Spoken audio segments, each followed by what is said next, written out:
Welcome to Mind Witchery. I'm your host, Natalie Miller, and I'm so glad you're here.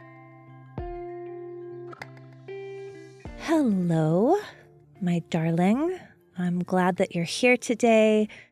We're having a little slew of fiery spells, so this is definitely one of them. And truth be told, I had a little bit of a tough time naming this one, so I settled on a spell for taking action already. But I want to just explain a little bit when and what it's for. I'm not entirely satisfied with the title, but it's as good as I could get. So the operative word in this spell is already. This is a spell for whatever that thing is that you keep talking yourself out of. Do you know that thing? It's that something that you've been wanting to do, that you've been intrigued by, that sounds like it could be great for you, that would be taking you in a new direction, and you keep talking yourself out of it. So this impulse keeps coming back around, and you keep either letting it dissipate, the impulse, or squashing it down, or pushing it aside, right? So the spell for taking action already is the spell that helps you to summon the courage to do something with that impulse rather than deny it or stuff it away. Yeah? I'm going to give you so many examples today so that you can really even see and feel how it works. But first off, I'd love for you to just for a moment think, like, what is that for me? What do I want to do that I just keep talking myself out of? This might be in your personal life. This might be in your professional life. I don't know. But I know the signature of it. I know that there's this like growth-oriented desire, this sort of, ooh, do you know what would be great? Do you know what might be amazing? That sort of thing. And you're not taking action on it, probably because the status quo, either of your life or of your world, makes it difficult to say yes. Makes it difficult to say yes to this thing. So that's what this spell for taking action already is all about, is helping you to say yes. Or even say, maybe, right? Even to just take a step or two toward the thing that you really want. Yeah? Okay. So here's the spell. And this one did not come to me kind of like in my own head. I have heard this in many places, but I love it and I use it a lot. So I just want to not take credit for it. I have no idea where it comes from or where it came from. But here it is. Why you can't is why you must. This is the spell for taking action already. Why you can't is why you must. All right, this is best illustrated through examples. So let me just show you some. Okay, so I was testing this spell out on one of my kids. I was just kind of seeing like, all right, let's see, like, how does this go with someone that I'm not actually coaching usually? And I asked my daughter, what is something that you've been wanting to do but talking yourself out of? And immediately she was like, I really want to start a garden. I want to have my own garden. She's been like very into learning about native plants and permaculture. She's just cool as hell. So I said, okay, so why can't you? Why can't you start a garden? And here's the thing. When you're asking yourself why I can't, you got to indulge and go to the part of yourself that is like the leader of the committee in yourself that's shutting it down, right? So probably the more growth oriented you are, the more likely you are to say, no, I mean, I know I can, right? I don't want to talk to that part of you. Let's talk to the part of you that is like, no, tabled, not a good idea, right? So when I asked my daughter this, okay, so what is your mind telling you? Why can't you? She was like, oh, because school is just so much. She didn't use this word. I offered it to her. It is consuming. My schoolwork consumes me. And I said, okay, well, here's the spell.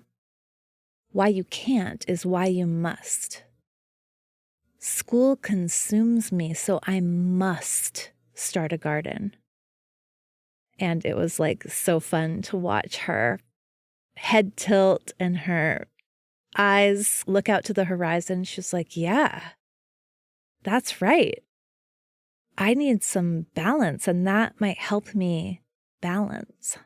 And so starting a garden is a necessity. She must start a garden because school is all consuming and she wants more. Okay, so that's example one. Example two is something that I myself have worked through, and a lot of people who are entrepreneurs, especially newer entrepreneurs, work through. I want to invest in my business. And this might be, I want to invest in help marketing, or I want to invest in business coaching. Right? I want to invest in my business, but I can't because my new business hasn't made enough money yet. Okay, so why you can't is why you must. My new business hasn't made enough money, so I must invest in help. I must invest in some coaching. I must invest in some marketing assistance. Can you see? I had this, actually a version of this, right before I hired my very first business coach. I was telling her, oh gosh, this program sounds wonderful, but here's the thing. At the time, my coaching practice was brand new, and actually the majority of my time and effort was going into my old business, a yoga studio. It's like, I can't do this program because I'm trying to step down and detangle myself from this old business. And as I look and feel back to that moment, I remember my conviction. It's like, no, you don't understand. I would love to put time and money into growing my new business, but I can't because I have to keep detangling myself from the old business. So that was definitely a why I couldn't, was why I really needed to. Right? In order to detangle myself more fully from the old business, I needed a stronger foothold in the new business. I mean, of course, right? 2020 hindsight, now I'm like, oh yeah, I can totally see that. Luckily, I did actually, in that moment, I did take the leap and I did invest in the business coaching. And obviously, it was key to getting me here to where I am now. But in that moment, the coach said to me, how long have you been doing that? Meaning, how long have you been trying to step down and detangle yourself from the old business?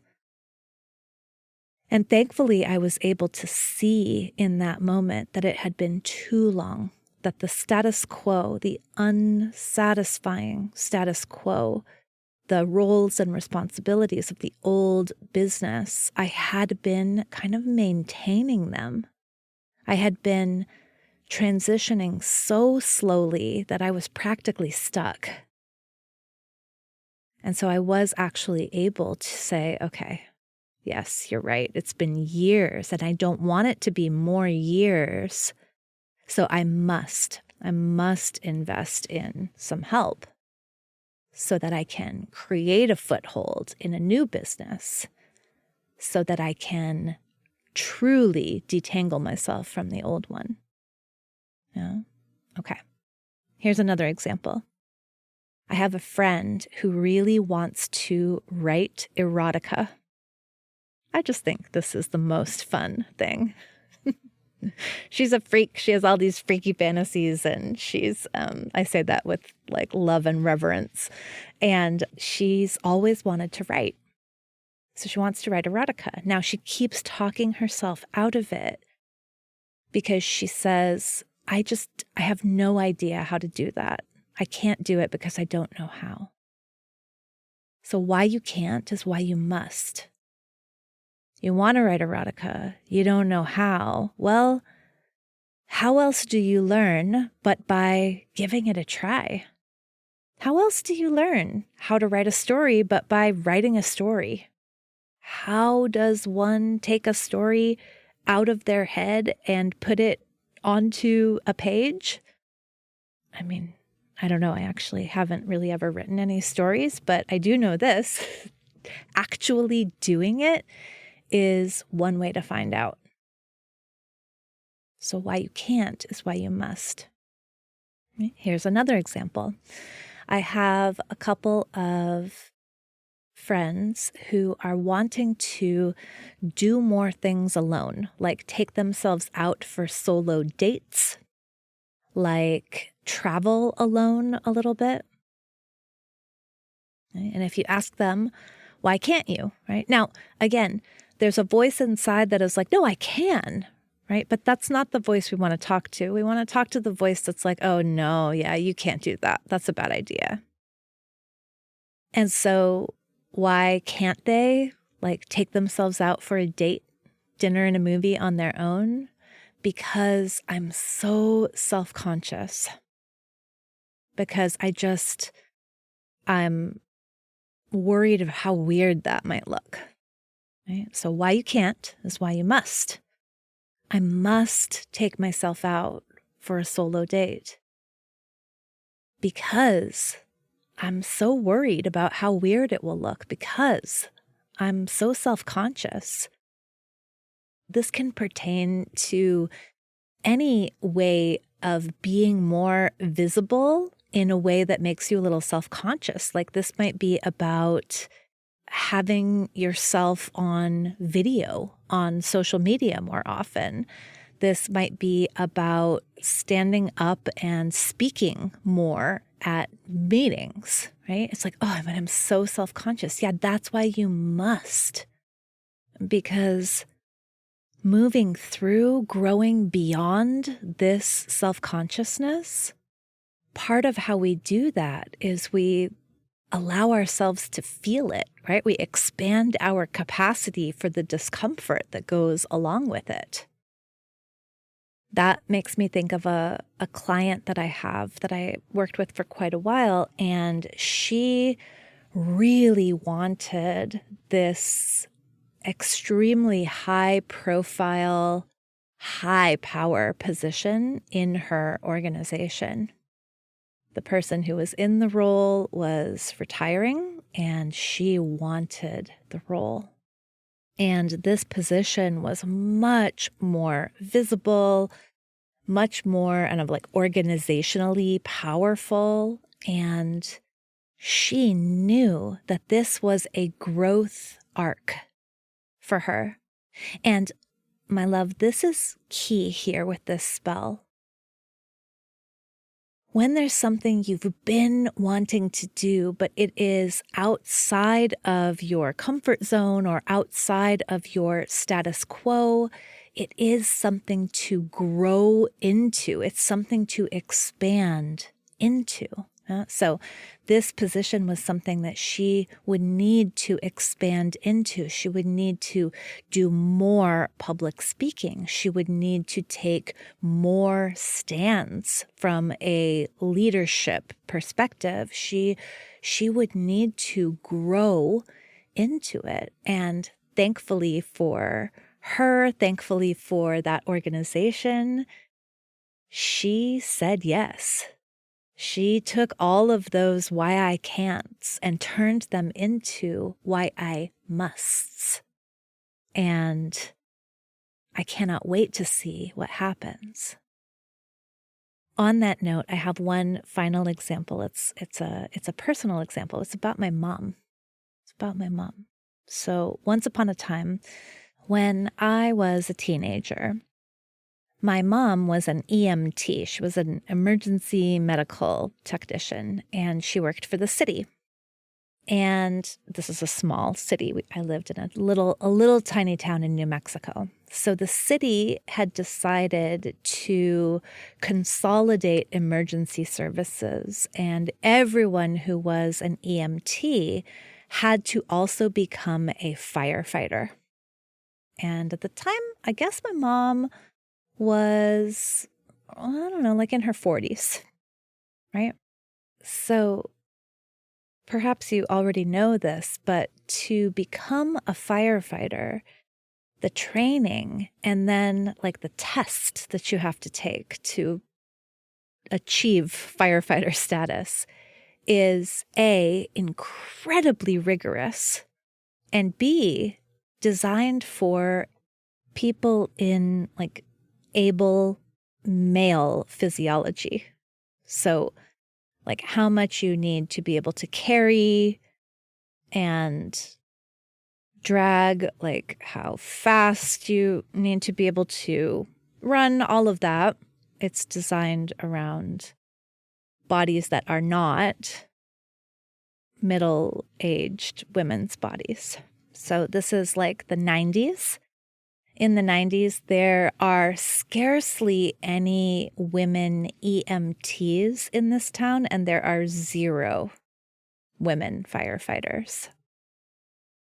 But my badass mother, my fucking incredible mother, my mother who is an Aries, her birthday's next week, and my mother whose courage is something I'm so honored and grateful to have inherited or learned. My mother was like, why I can't is why I must. There aren't any women firefighters, so I must do it. I must become one. And she did. And she did. And in becoming a firefighter, she expanded the scope of what that meant, because it turned out that her smaller body came in really handy at some points in firefighting when they needed to get into a smaller space. Her approach to firefighting, which was much more centered on the victims in the situation, turned out that that was a whole new way of helping people, not just by extinguishing a fire, but by giving care to the people who just suffered through it. Why she couldn't, because women aren't firefighters, was why she had to. She became a firefighter. And yes, she did it by meeting the male-bodied standards, which, you know, was some bullshit, but she did it. So this brings me to the last point that I want to make here, which is that when we are expanding into what's possible, when we are on the growth arc, when we say, okay, this limitation is not why I can't do it. This limitation is exactly why I have to figure out how to do it, why I want to figure out how to do it. Yeah? When we do that, when you do that, when I do that, honey, it is for everyone. It is for all of us. It's for all of us.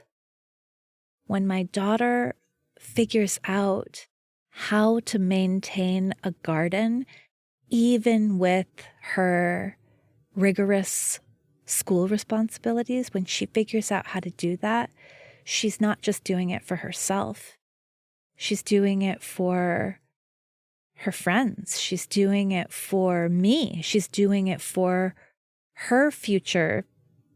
I was going to say children, but it might just be pets. I don't know, these kids today, right? But she's figuring it out for everyone. As she figures out how to have more balance in her life, that's her contribution to the whole. And when you figure out how to write erotica, how to get it out of your head and onto a page, then A, the erotica isn't just for you. You get to share the erotica, but B, you get to figure out a piece of the puzzle, work on the piece of the puzzle that is like, yeah, how does a human write something? Like, you get to contribute to that. Okay? When you invest in your new business, you're investing in your ability to help people in this new way that really lights you up and excites you. You see, it's like never just about us.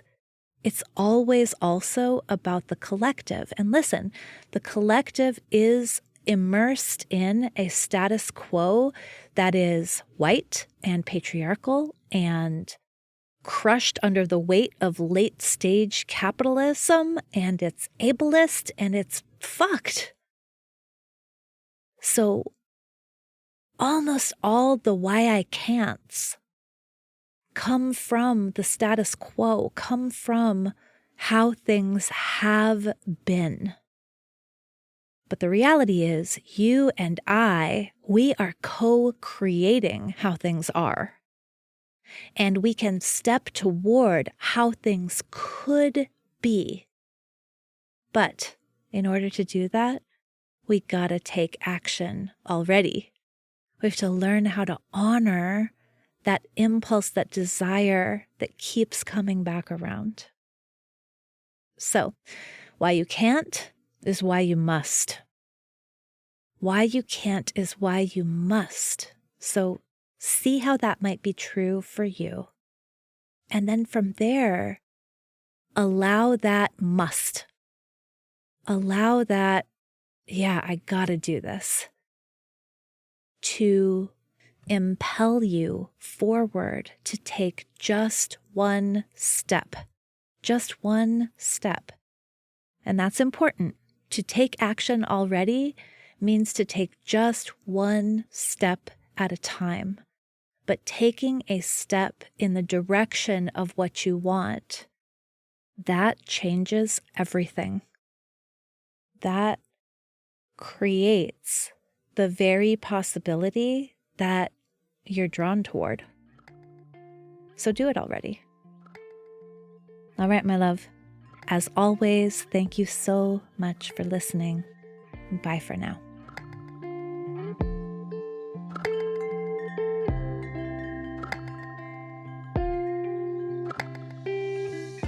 Thank you for listening to this episode of Mind Witchery.